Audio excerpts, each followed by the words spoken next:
జై శ్రీకృష్ణ. భగవద్గీతలోని 12వ అధ్యాయమైనటువంటి భక్తి యోగాన్ని ప్రతినిత్యం పారాయణ చేయటం వల్ల వచ్చే ఫలితాన్ని కథ రూపంలో తెలుసుకుందాం. పాండవులు మహాప్రస్థానం చేసిన తర్వాత పరీక్షిన్ మహారాజు చక్రవర్తిగా స్థిరపడిన తర్వాత భారతదేశంలోని ఉత్తర దక్షిణ పథాలు రెంటిలో కూడా ఆర్థిక, రాజకీయ, సామాజిక పరిస్థితులు క్రమక్రమంగా మెరుగుపడుతూ వచ్చాయి. ఎంత మెరుగుపడ్డా కూడా ఆనాటి మహాభారత సామ్రాజ్యంలో అంతటి సారం లేనేలేదు. కలియుగం ప్రవేశించింది. కానీ కలిపురుషుణ్ణి పరీక్షిన్ మహారాజు నిగ్రహించాడు. ధర్మశాస్త్ర నియమం ప్రకారం అప్పటి కాలం అశ్వమేధ యాగాచరణకు అనువైంది కాదు. కాబట్టి ఆ మహాచక్రవర్తి ఆ సంకల్పమే చేయలేదు. కానీ అదే రోజులలో ఇప్పటి మహారాష్ట్ర, కర్ణాటక సంధి ప్రాంతాల్లో రాజ్యం చేస్తున్నటువంటి బృహత్రథ మహారాజు మరో రకంగా ఆలోచించాడు. కలియుగం ప్రవేశించిన పరీక్షిత్ చక్రవర్తి కలిపురుషుణ్ణి నిగ్రహించారని చెప్తున్నారు కదా, మనం చక్రవర్తులం కాకపోయినా ఈ చుట్టుపక్కల్లో మనకి ఎదురు లేదు. గుర్రాన్ని దగ్గరలోనే తిప్పేసి అశ్వమేధం పూర్తి చేసేస్తే మనకు విశిష్ట పుణ్యలోక ప్రాప్తి ఉంటుంది కదా అని ఆలోచించాడు. వెంటనే అశ్వమేధ యాగం మొదలైపోయింది.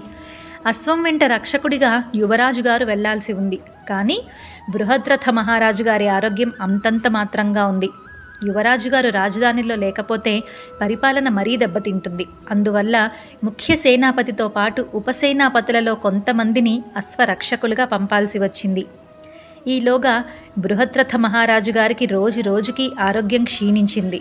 ఒకరోజు రాత్రి పెదరాజుగారు నిద్రలోనే కళ్ళు మూసేశాడు. అశ్వమేధ యాగం మధ్యలో చెడిపోతే రాజ్యానికి మహోపద్రవం అంటారు. అలాంటిది ఇప్పుడు యజమానే మరణించాడు. ఇప్పుడు ఈ యాగం ఏం కావాలి, రాజ్యం ఏం కావాలి అని యువరాజు గారు రాత్రల్లా మథన పడుతూనే ఉన్నారు.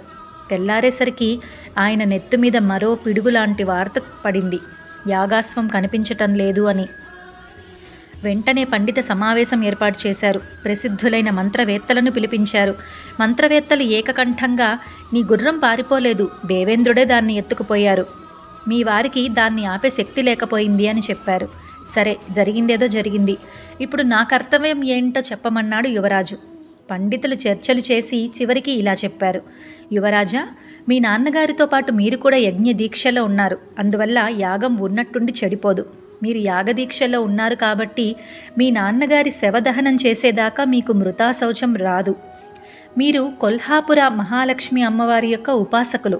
అనేక మార్లు అమ్మ అనుగ్రహం మీకు లభించింది. అందువల్ల మీరు ఆ తల్లి యొక్క సహాయం కోరటం మంచిది. ప్రస్తుతానికి మీ తండ్రి గారి శరీరాన్ని మూలికా మిశ్రిత తైలంలో రక్షించి ఉంచండి.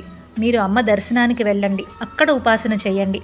అక్కడ మీకు ఏదో ఒక మంచి దారి దొరుకుతుంది అని మంత్రశాస్త్రవేత్తలు చెప్తున్నారు. కాబట్టి ముందు ఆ ప్రయత్నం చేసి చూడండి అని చెప్పారు. వెంటనే యువరాజు గారు ఏమీ ఆలోచించక గుర్రం మీద స్వారీ చేస్తూ మంత్రజపంలో మునిగిపోయి ప్రయాణానికి సిద్ధమైపోయారు.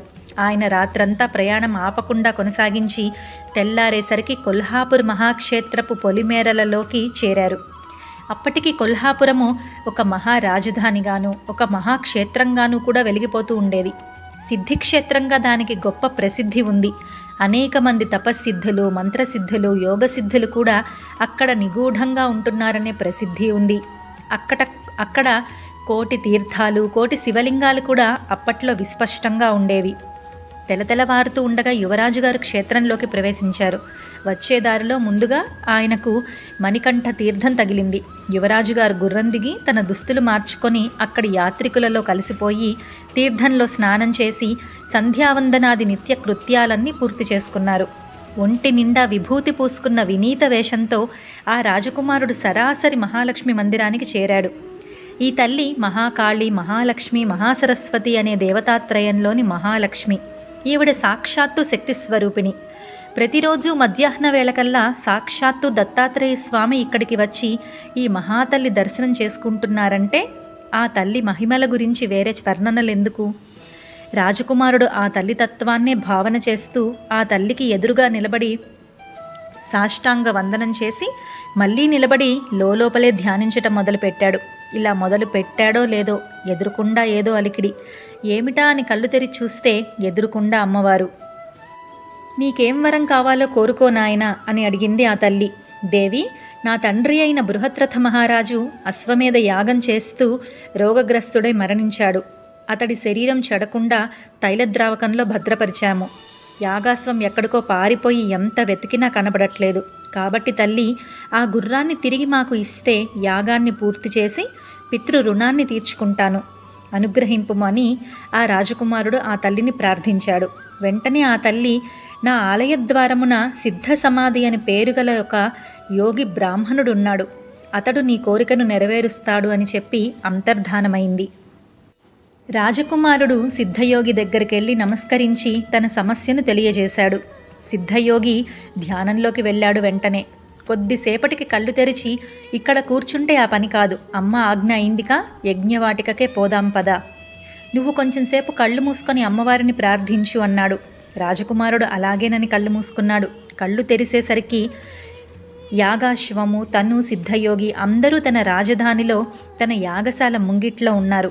మొదట్లో సైనికులంతా కంగారు పడ్డ యువరాజును, యాగాశ్వాన్ని గుర్తించి జయజయ ధ్వానాలు మొదలుపెట్టారు. యువరాజు వారందరినీ ఆపి సిద్ధయోగిని తైలపాత్ర దగ్గరకు తీసుకువెళ్ళాడు. సిద్ధయోగి తన కమండల జలం చేతిలో తీసుకుని అభిమంత్రించి బృహత్రథ శరీరం మీద ప్రోక్షణ చేశాడు. ఆశ్చర్యం! నిద్రలోంచి లేచినట్లుగా ఆ మహారాజు తైలపాత్రలోంచి లేచి కూర్చొని చుట్టూతా పరికించాడు. యువరాజు, సేవకులు ముందుగా వచ్చి రాజుగారిని లేవదీసి తగిన ఉపచారాలు చేశారు. సిద్ధయోగి గారికి యాగశాలలోనే ఒక కుటీరంలో బస ఏర్పాటు చేశారు. రాజుగారు స్నానాలు పూర్తి చేసుకుని యువరాజుతో కలిసి సిద్ధయోగి దర్శనానికి వచ్చారు.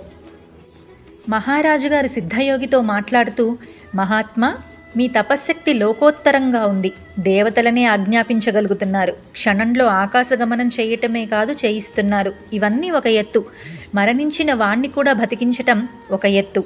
వీటన్నింటినీ మించి మీ వైరాగ్యం మరో ఎత్తు. మీ ఉపాసన ఏంటి, మీ సాధన ఏంటి, ఇంతటి మహిమ మీకెలా కలిగింది అని అడిగాడు. యోగిగారు ప్రసన్నంగా నవ్వి ఇలా చెప్పాడు, మహారాజా, సాధన రహస్యాలు పరులకు చెప్పరాదు అనేది సామాన్య నియమం. అయినా నీకు చెప్పాలనిపిస్తోంది.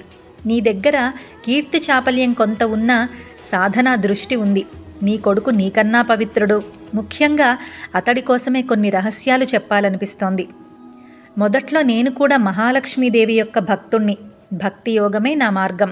కానీ అమ్మవారు నా మీద దయతలిచి నన్ను వైరాగ్య పరిపూర్ణులైన గురువుల దగ్గరికి పంపించింది.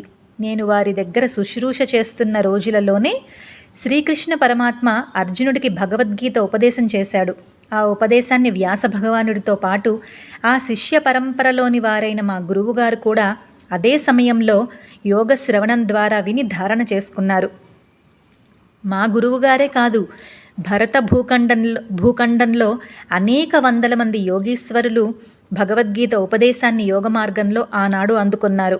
ఆనాడు గీతాయోగ ధారణ చేస్తున్న సమయంలో మా గురువుగారి వదనార విందంలో వెళ్ళి విరిసినటువంటి నూతన తేజస్సులను గుర్తించిన నేను గురువుగారికి ఏదో కొత్త యోగ సిద్ధి అయి ఉంటుందని భావించి ఏంటని వెంటబడి అడిగాను.